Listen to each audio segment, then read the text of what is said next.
নিষেধাজ্ঞা প্রত্যাহার করতে হলে ইরানকে অবশ্যই তাদের আচরণে মৌলিক পরিবর্তন আনতে হবে, এমন মন্তব্য করেছেন ইউরোপিয়ান কমিশনের president Ursula von der Leyen.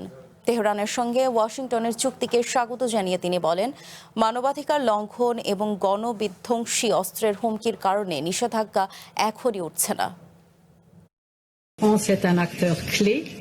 America ও ইরানের মধ্যকার চুক্তিকে স্বাগত জানাই। এখন মূল অগ্রাধিকার এর বাস্তবায়ন।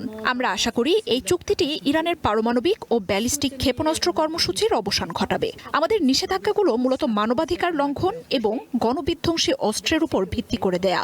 নিষেধাজ্ঞা তোলার একমাত্র শর্ত হলো মাঠ পর্যায়ে বিশ্বাসযোগ্য ও যাচাইযোগ্য পরিবর্তন। পাশাপাশি মনে রাখতে হবে, লেবানন অশান্ত রেখে স্থায়ী শান্তি সম্ভব নয়। আমরা সেখানে প্রকৃত যুদ্ধবিরতি এবং লেবাননের সার্বভৌমত্বের প্রতি পূর্ণ সম্মানের আহ্বান জানাই।